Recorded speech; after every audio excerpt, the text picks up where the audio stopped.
So ఎవరైతే ఈ వీడియోని చూస్తున్నారో వాళ్ళకి ఒకటే సజెషన్ ఇస్తా. ఫస్ట్ మీరు స్టాక్ మార్కెటింగ్ నేర్చుకోండి. ఎందుకంటే స్టాక్ మార్కెటింగ్ లో ఇన్వెస్ట్ చేసినారనుకో లాంగ్ టర్మ్ వరకు హోల్డ్ చేస్తే మీరు మంచి ప్రాఫిట్ ని గెయిన్ చేయగలుగుతారు. కానీ ఇక్కడ ఒక కండిషన్ ఉంది.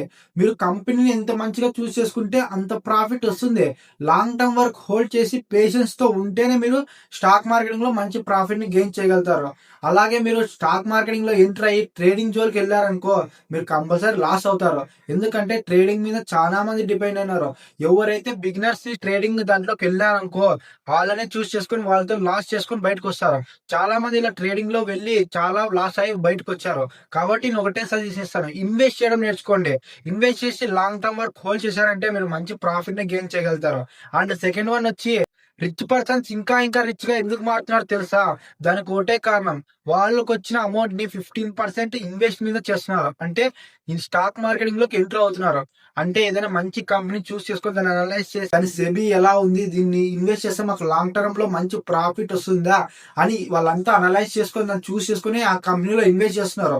సో వాళ్ళు 1-2 షేర్లు కొనరు, లైక్ 10-20 షేర్స్ కొంటే వాళ్ళకి మంచి ప్రాఫిట్ వస్తుంది. సో లాంగ్ టర్మ్ వరకు హోల్డ్ చేసి దాన్ని మంచి ప్రాఫిట్ ని వాళ్ళు గెయిన్ చేయగలుగుతారు. మీకు ఒక సింపుల్ ఎగ్జాంపుల్ కొన్ని చెప్తాను.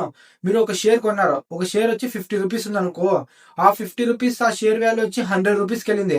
అప్పుడు మీరు సేల్ చేసారనుకో మీకు ఎంత వస్తుంది? మీ 50 మీ దగ్గర వచ్చినట్టు, కానీ ఇంకా 50 రూపీస్ ప్రాఫిట్ వచ్చింది. అదే మీరు ఒక 2 షేర్స్ కొన్నారనుకో, 50-50 పెట్టి 100 రూపీస్ కొట్టి కొన్నారనుకో, అదే 100 రూపీస్, అదే షేర్ వాల్యూ 100 రూపీస్ అయింది. అప్పుడు మీకు ఎంత ప్రాఫిట్ వచ్చినట్టు? 200 రూపీస్ ప్రాఫిట్ వచ్చినట్లు. అలాగే మనం ఎన్ని షేర్లు కొంటే మనకు అంత ప్రాఫిట్ వస్తుంది. 1, 2, 3 షేర్లు కొన్నాం అనుకో నీకు ప్రాఫిట్ అనేది రాదు. కాబట్టి నేను ఒకటే సజెషన్ ఇస్తా, కంపెనీ మంచిగా ఉందో లేదో చూసుకొని షేర్లు కొనేటప్పుడు ఆ షేర్స్ ని మీరు 1-2 షేర్లు కొంటే మీకు ప్రాఫిట్ రాదు. 10-20 షేర్స్ కొంటే మీకు మంచి ప్రాఫిట్ వస్తుంది. సో బ్రో మాకు ఇప్పుడు స్టాక్ మార్కెటింగ్ అంటే ఎలా తెలుసు, మాకు ఇన్వెస్ట్ చేయాలని ఉంది మాకు అంటే మీకు ఒకటి చెప్తాను. స్టాక్ మార్కెటింగ్ గురించి యూట్యూబ్ లో నెంబర్ ఆఫ్ సెర్చ్ అయ్యి యూట్యూబ్ లో స్టాక్ మార్కెటింగ్ గురించి చాలా వస్తాయి. దాంట్లో మీరు కొంచెం కొంచెం బేసిక్స్ నేర్చుకుంటూ పోండి. డైలీ డైలీ నేర్చుకుంటూ పోయినా అనుకో కంపల్సరీ మీరు కూడా స్టాక్ మార్కెటింగ్ నేర్చుకుంటారు. సో మీరు వర్క్ చేసుకుంటూ దాంట్లో ఇన్వెస్ట్ చేశారంటే మీరు ప్రాఫిట్ ని గెయిన్ చేయగలుగుతారు.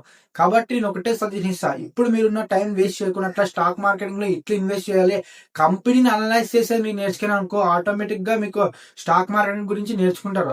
సో స్టాక్ మార్కెటింగ్ లో ఏది మనకి మంచి కంపెనీ అని నేను కొన్ని ఎగ్జాంపుల్ చెప్తాను. బ్రో స్టాక్ మార్కెటింగ్ గురించి ఏమి లేదు బ్రో, దాంట్లో కొంచెం సింపుల్ గా ఎక్స్ప్లెయిన్ చేస్తాను చూడండి.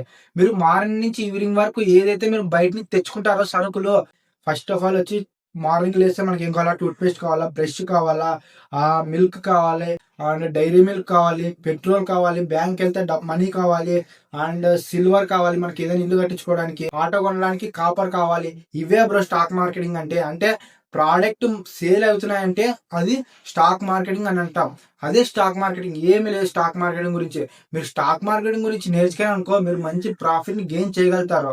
సో మీకు స్టాక్ మార్కెటింగ్ లో ఎలా అనలైజ్ చేయాలో, కంపెనీ ఎలా బాగుందో లేదో చూసుకొని మీరు ఆ కంపెనీకి లోన్స్ ఉన్నాయా లేదంటే ఐపీఓ కరెక్ట్ ఐపీఓలోకి వస్తుంది. సో రిస్క్ ఉంటుంది దాంట్లో. ఐపీఓలో 30 రూపీస్ 40 రూపీస్ పెట్టి చేసినా ఒక రిస్క్ ఉంటుంది. కానీ లాంగ్ టర్మ్ వరకు హోల్డ్ చేస్తేనే మీరు ప్రాఫిట్ ని గెయిన్ చేయగలుగుతారు.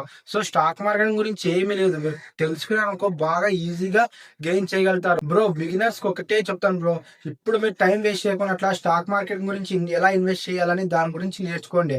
ట్రేడింగ్ జోన్ మాత్రం వెళ్ళకండి. ట్రేడింగ్ జోన్కి వెళ్ళారంటే మీరు ఖచ్చితంగా లాస్ అవుతారు. సో స్టాక్ మార్కెటింగ్ అంటే ఏంటో మీకు క్లియర్ గా ఎక్స్ప్లెయిన్ చేశాను కదా. ఈ వీడియో నచ్చితే లైక్ చేయి, షేర్ చేయి అండ్ సబ్స్క్రైబ్ చేసుకోవడం మాత్రం మర్చిపోకు బ్రో. నెక్స్ట్ వీడియోలో కలుద్దాం. జై హింద్.